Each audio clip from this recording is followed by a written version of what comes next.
लन वंगजी और वेई वुक्सियन माजे के कोलैप्स के बाद एक शांत जगह में खड़े हैं। पिछले सफर के दुख और भय का असर उनके चेहरों पर दिख रहा है, लेकिन एक अजीब सी शांति उनकी सराउंडिंग्स में है। माजे के कोलैप्स होने के बाद मैडम हुआ का कर्ज हमेशा के लिए खत्म हो चुका है और अब उन दोनों के सामने सिर्फ एक प्रश्न है, इसका आखिरी मतलब क्या था? वेई वुक्सियन जमीन पर बैठकर अपनी तालिस्मन पाउच को चेक करता है, जो अब एक नई एनर्जी से ग्लो कर रही है। लानजन, क्या तुम्हें लगता है कि हमने सच में माजे को प्यूरिफाई कर दिया? लन वांगजी अपने गुचीन को ट्यून करता है और कहता है, मेजे का श्राप खत्म हो गया है, लेकिन मैडम हुआ के दुख का एक टुकड़ा अब भी बचा हुआ लगता है। हमें और आगे जाके उसका मूल खोजना होगा। वो शांत जगह धीरे धीरे डिसॉल्व होने लगती है और उनके सामने एक नए द्वार का प्राकट होता है। द्वार के ऊपर लिखा है, जो भी यहां से गुजरेगा उसका सच उसके सामने होगा। क्या तुम इसके लिए तैयार हो? वेई वुक्सियन मुस्कुरा कर कहता है, क्या तुमने कभी नोटिस किया है लंजान, हर बार यह माजे एक नए ट्विस्ट के साथ आता है। मैडम हुआ की कहानी जितनी उलझी हुई है उसे ज्यादा दिलचस्प है। लन वंगजी सिर हिलाकर द्वार के अंदर कदम रखता है और वेई वुक्सियन उसका पीछा करता है। नए द्वार के पीछे एक ग्रैंड हॉल है जिसमें हर तरफ मिरर्स लगे हैं। हर मिरर एक अलग अलग मोमेंट को दिखाता है।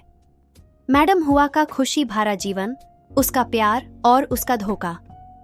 एक बड़ा मिरर मैडम हुआ का असली सच दिखाता है। उसका पति एक मैनिपुलेटिव व्यक्ति था जो उसकी शक्तियों का गलत इस्तेमाल कर रहा था। मैडम हुआ ने उसका विरोध किया, लेकिन उसकी भूल थी कि उसने अपने श्राप का इस्तेमाल अपने ही इमोशंस के कंट्रोल के बिना किया। लन वंगजी मिरर के पास खड़ा होता है और कहता है, यह मजे एक शिक्षा है। मैडम हुआ ने अपने दुख और गुस्से का समाधान श्राप में ढूंढा, लेकिन उसने अपने अस्तित्व का एक बड़ा हिस्सा खोया। वेई वुक्सियन कहता है, और अब ये हमारे ऊपर है कि हम इस माजे को उसके असल रूप में वापस ले आएं। शायद हम मैडम हुआ के दुख को उसकी शांति में बदल सकते हैं। जैसे ही दोनों मिरर के सामने खड़े होते हैं, एक लाउड एको हॉल में गूंजता है। मिरर्स तोड़ने लगते हैं और उनके पीछे एक मैसिव एनर्जी का प्राकट होता है। यह एनर्जी मैडम हुआ का फाइनल रेमनेंट है, एक शक्ति जो उसके प्योर इमोशंस का प्रतीक है। एनर्जी उनसे कहती है, तुम माजे के कर्ज को खत्म कर चुके हो, लेकिन अब तुम्हें मेरे फाइनल टेस्ट का सामना करना होगा। सिर्फ तभी तुम माजे की असली शक्ति को समझ पाओगे। वेई वुक्सियन और लन वांगजी अपने वेपन्स और शक्तियों के साथ तैयार होते हैं। लन वांगजी अपने गुचिंग की मेलोडी बजाता है, जो हॉल में एक डिवाइन शक्ति का प्रभाव फैला देती है। वेई वुक्सियन अपने तलिस्मन्स और डार्क एनर्जी का एक पावरफुल अटैक लॉन्च करता है।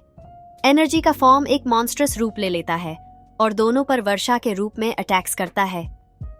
लन वांगजी और वेई वुक्सियन अपने अटैक्स को सिंक्रोनाइज करके एक प्रोटेक्टिव बैरियर बनाते हैं। लन वांगजी कहता है, वेई यिंग, हम दोनों की शक्तियां अलग हो सकती हैं, लेकिन इनका संगम ही इस एनर्जी को शांत कर सकता है। वेई वुक्सियन सर हिलाकर अपनी एनर्जी को लन वांगजी की मेलोडी के साथ अलाइन करता है। दोनों की कंबाइंड एनर्जी एक मैसिव वेव क्रिएट करती है जो मॉन्स्ट्रस एनर्जी के कोर तक पहुंचती है और उससे तोड़ देती है। एनर्जी तोड़ने के बाद मैडम हुआ का प्योर रूप सामने आता है। वो दोनों को देखती है और कहती है, तुमने मजे के कर्ज को हमेशा के लिए खत्म कर दिया है।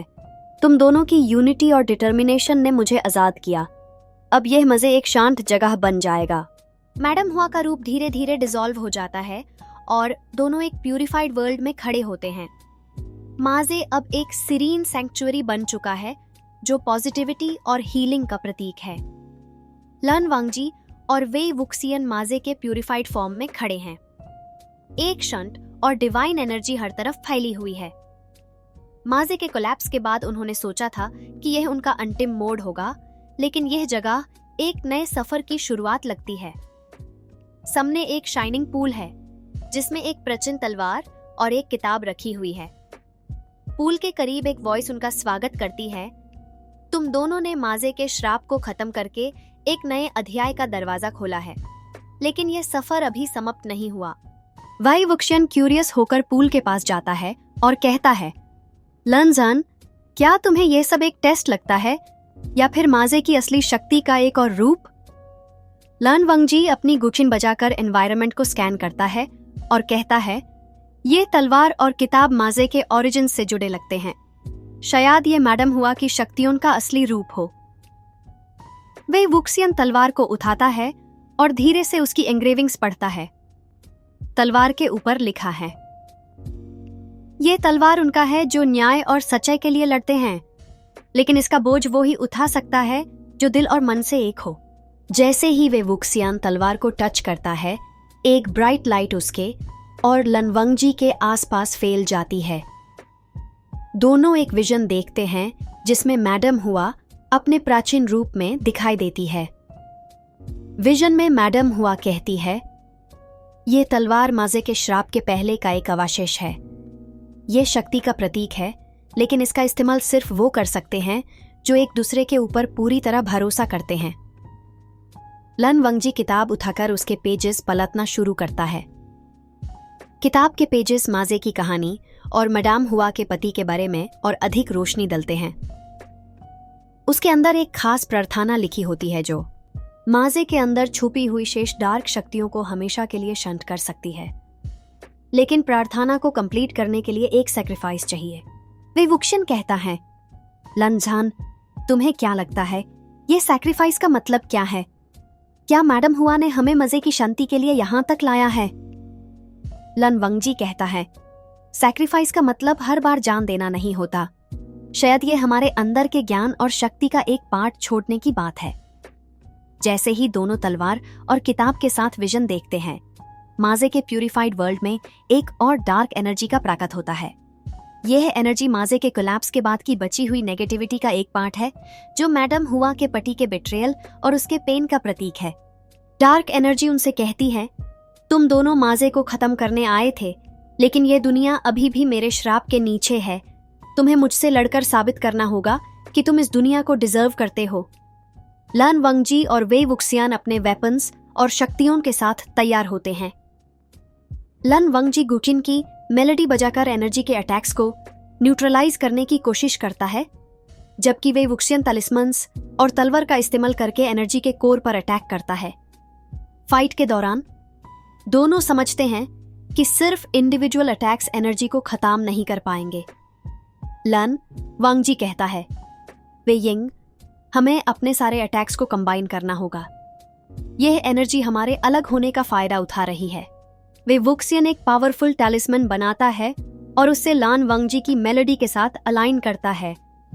दोनों की कंबाइंड एनर्जी एक मैसिव वेव क्रिएट करती है जो डार्क एनर्जी के कोर को तोड़कर उससे हमेशा के लिए शांत कर देती है।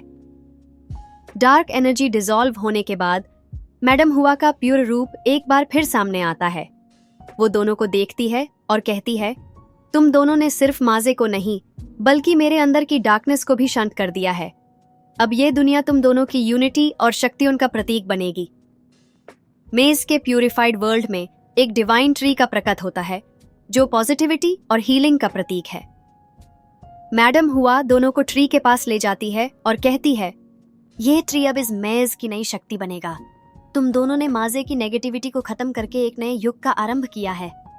लन वंगजी और वे वुक्सियन ट्री के नीचे खड़े होते हैं और एक नई जर्नी की शुरुआत का संकेत उनके सामने होता है। लेकिन मैडम हुआ उनसे कहती है, यह सिर्फ शुरुआत है। तुम्हें अभी माजे के ओरिजिन्स के और डीपर मिस्ट्रीज को सॉल्व करना होगा। To be continued. अगले पार्ट में लन वंगजी और वे वुक्सियन माजे के ओरिजिन्स और मैडम हुआ के पति के असली इंटेंशंस के बारे में नए क्लूज खोजेंगे।